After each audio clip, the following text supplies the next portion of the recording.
Ороймдын хөргөө үзэгчтэй MBC News мэдээллийн хөтөлбөрийн мегавнагийн дугаар эхлэж байна. Мэдээллийн товчхон анхаалсан болно. Өнөөдрийн сүгээр хооллох дэлхийн 7 хоногийн аян эхэллээ. Баярын өдрүүдэд орон байрны хулгайн дуудлага ирсэн нэмэгдсэн байна. Аймгийн хурцаарсан бовонгийн хөшөө өндөр хангаас өмнө сүмдэрлээ. Хогны 2000 төгрөгийг 7 дугаар сараас авч эхэлжээ. Эдгээр хүмүүст мэдээллийн дэлгэрэнгүй одоо хүргэе.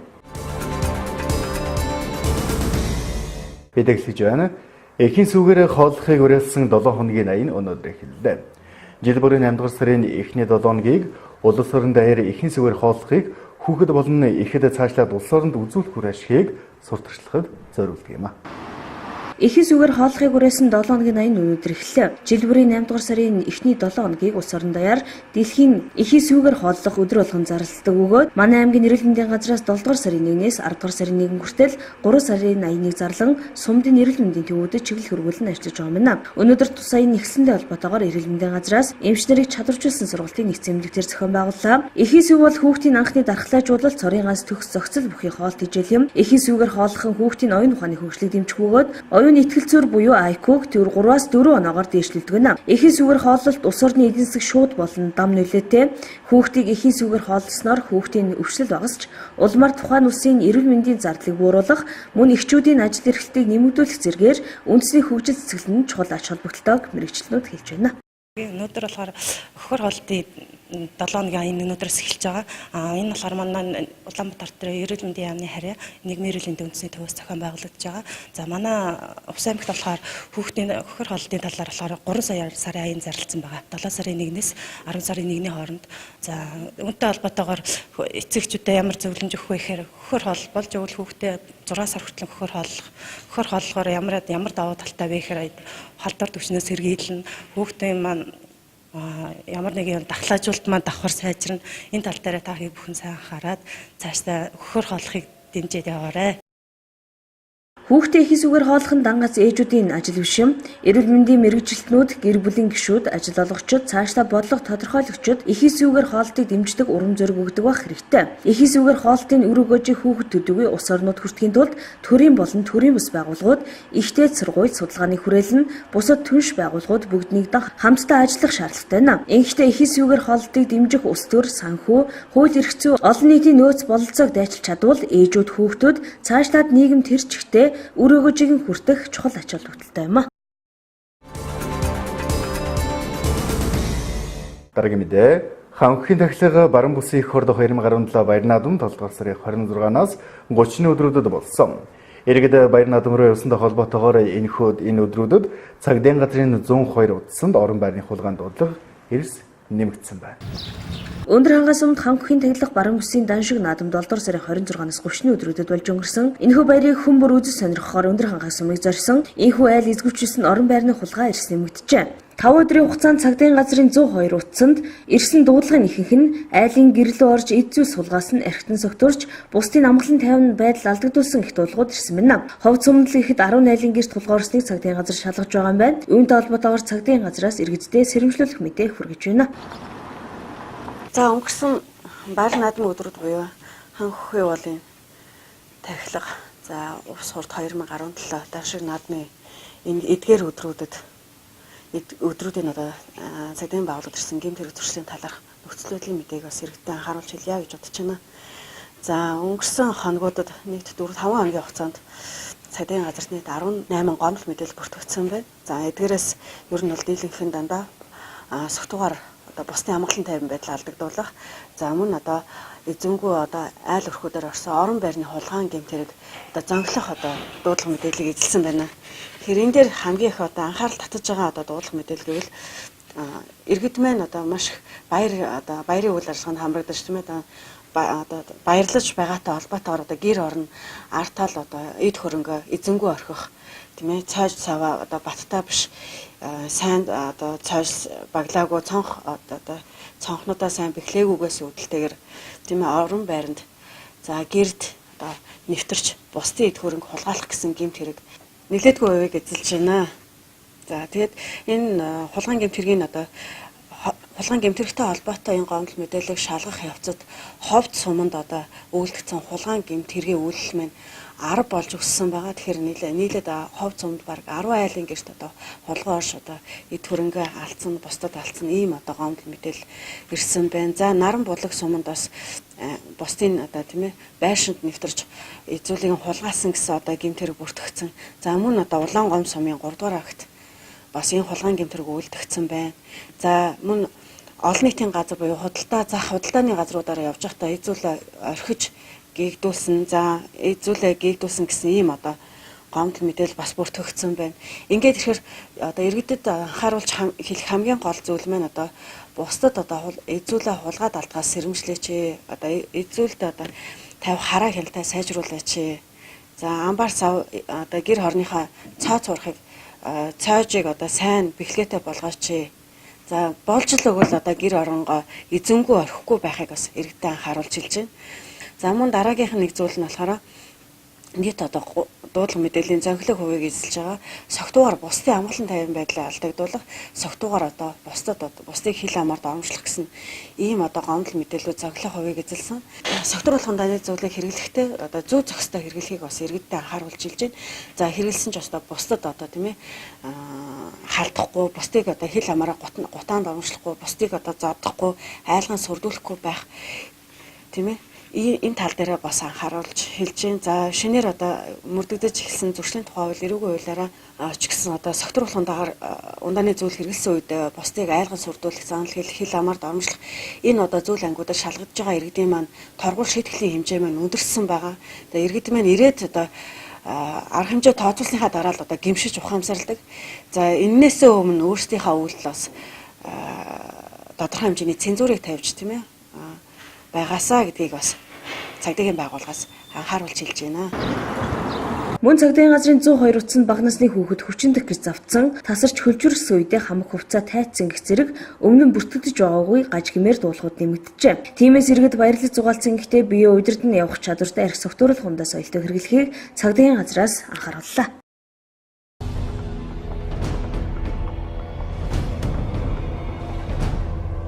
Японууд дэлхийн хиймэл оюун ухааны судалгааны төв болох зорилгоор хамгийн хүчирхэг компьютерийг бүтээхээр ажиллаж байна. Энэхүү компьютер нь 130 петаблок буюу секундэд 130 сая тэрбум тооцоолол хийж чадах гинэ. 2018 оны 4-р сар гэхэд дуусгаар төлөвлөж байгаа MBC суперкомпьютер дэлхийн хүчирхэг компьютер болж одоо Хятадын ашиглаж буй 93 петаблок хурдтай Sunway Tahoe компьютерээс давах юм байна. Зүгээр л компьютерийг хулгана гар байхгүйгээс биш энэ компьютер өнөөдөр бидний өдөр тутам ашигладаг суурин компьютерээс нэг их ялгаагүй. Ер нь бол их том, их хурдтай, их хүчтэй л гэдгээр ялгаатай. Японы дэвшилтэй технологи шинжилх ухааны үндэсний хүрээлэнгийн захирал Сатоши Сигугучи энэ суперкомпьютер энгийн суурин компьютерээс 1 сая дахин хурдтай гэжээ. Жишээлбэл суперкомпьютер нэг өдрийн дотор тооцоолж чадах үйлдэлийг энгийн суурин компьютер бүтэн 3000 жил зарцуулах гэн. Тиймээс ийм хурдтай компьютерийг тэд Японы компаниудад жолоочгүй машины систем хөгжүүлэх, робот бүтээх зэрэг ажил ашиглуулж болох юм байна. Сигугучи энэ мэт ухааны салбарыг хурдтай хөгжүүлэхэд ийм төрлийн суперкомпьютер нэм чухал юм. Түншлийг хиймэл оюуныг хөгжүүлэхэд том төлөхөц золон гэжээ. Сонирхолтой хүүхдийн живхийг сайжруулах аргыг суперкомпьютер гаргаж байсан түүхтэй юм. Тэрээр гэмн хүүхдийнхээ живхийг сольж буй эхчүүд энэ баримтыг мэддэггүй гэсэн юм. Японы засгийн газраас MBC компьютерийг хөгжүүлэх 2 судалгааны төв барихад нийт 19.5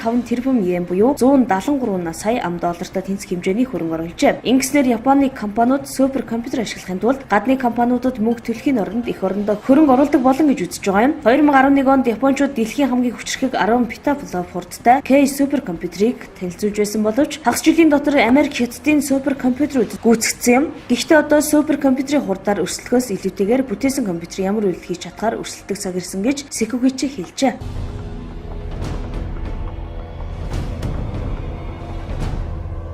Ерөнхийлөгчийн хэвлэл мэдээллийн албаны дараагаар ардчилсан намын үндэсний бодлогын хорооны гишүүн Цэсэнг томилжээ. Цэсэнгийн товч намтраас дурдвал Улсын багш их сургуулийн сэтгүүлч орчуулагч бакалавр зэрэгтэй, Монгол Улсын боловсролын их сургуулийн уран зохиолын магистр, төрийн удирдлагын магистр 2003 онд улс төрийн PR чиглэлээр хамгаалсан. 2013-аас 14 онд Америк нэгдсэн улсад International Language их сургуульд суралцсан. Сэтгүүлч утга зохиол судлаач мэргэжилтэй, уран зохиол, төрийн удирдлагын магистр англи хэлтэй, ажлын туршлага, Мянганы зүйлс сонингийн сэтгүүлч, редактор, орлогч, эрхлэгч, өдөр тутмын ардчил сонин, эрс сурвалжлах албаны дарга тоомч, зам тээвэр барилгахад байгуулалтын яамд сайдын хэвлэлийн төлөөлөгч, үйлдвэр хөт аж ахуйн яам сайдын хэвлэлийн төлөөлөгчээр ажиллаж байсан туршлагатай байна.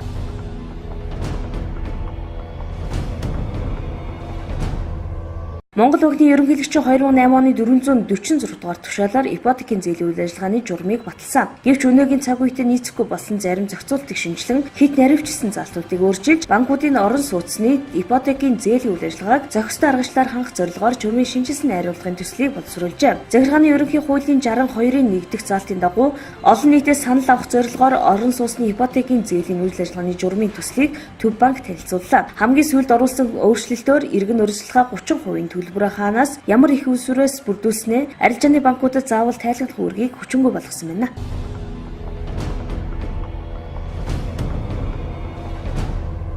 Улсын хурлаас Их Британи, Умард Ирландын нэгдсэн вант улсад суух элчин сайдаар Испаярыг 2 дугаар сард томилсон. Харин Лондон дахь зарим Монгол иргэд 3 дугаар сараас эхлэн эсэргүүцлээ илэрхийлж элчин сайдны яамны гадна цуглан Америкийн нэгдсэн улс дахь үл хөдлөх хөрөнгөний талаар тайлбар өгөхийг баяраас шаардж байгаа юм а. Улс төрийн ямар ч нам эвсэлтэй холбоогүй гэдгийг мэдгдсэн тэдгээр иргэд өнөөдрөөс эхлэн дахин суул зарлахаа мэдэгджээ.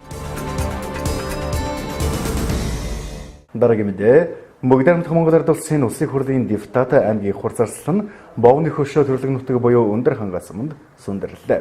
Тус хөшөөний нээлттэд төрөл садан нутгийн зоноол нь төрийн эрхэм түвшээд оролцлоо.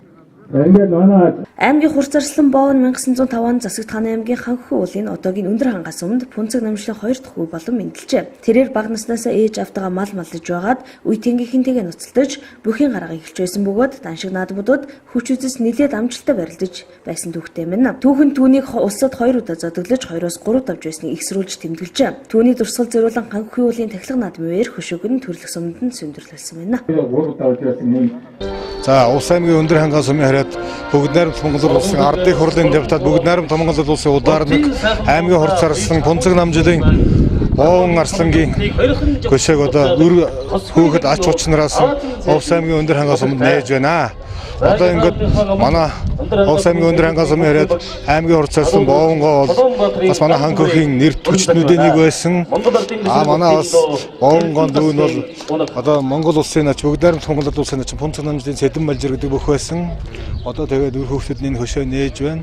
Одоо тэгээд Бовнгон уган хөөхөгийн одоо хүргэн манай Монгол улсын гард Баян мөнхийн ган тогтохгүй 30 гаруй хүн хөшөөний нээлтнэр оролцож байна. Сайхан байна. Үеэр манай одоо энэ сайхан бүхний одоо энэ хөшөөний нээлтэнд оролцож байгаа хөөстэй байна. Тэгээд ханхи хүчүүд энэ сайхан хүчтний одоо хямар орших болтгоо гэж хэлээ. За баярлалаа. За манай бол энэ сумандаа болон аймагт алдартай бөхчүүдийн нэгэндээ олон бөхчүүд бий. Тэгээд өөр хүүхд ажлын нарны ярилцаад энэ сайхан ханхи уулынхаа тахилгын өдөр үеэр энэ сайхан энэ баруун зүгийн хурд энэ наадмын үеэр аавынхаа дурсгал зориулаад энэ хөшөөг босгож ингэ зорж итгэж байгаа бид хийж байгаамаа. Тэгээд бас бэлгшээж өөрөө хэлэх юм бол өндөр хангаас өмнө энэ хаалгалаар алдартай бөхчүүд төрөөшөө гэж бэлгшээж бас нэг одоо энэ хөшөөг босгож байгаа юм хоёр талтай юм. За тэгээд ингээд нөхөөгөө зам олондоо сайхан наадаараа гэж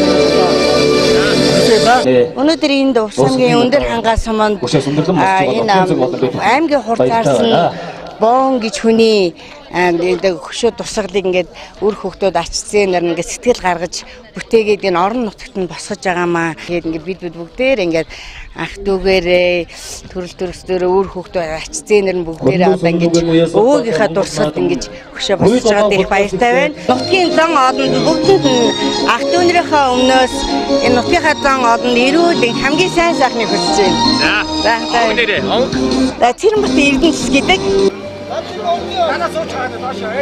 Ийхүү өндөр хангаас өмнө төрлөх сумыг чимэх томоохон бүтээн байгуулалт нэгээр нэмэгдлээ. Тус сум нь үзэгдсэн сайхан байгаль хурдан морь хүчтэй хөр алдартай. Аймгийн нарслан Бовнгийн хөшөө босноор хойч үед дуурсагт нь үлдэх түүхэн явдал болсныг түүний төрөл төрөсөд зоч төлөөлөгчд амбулацлалт нь ярьж байсан юм а.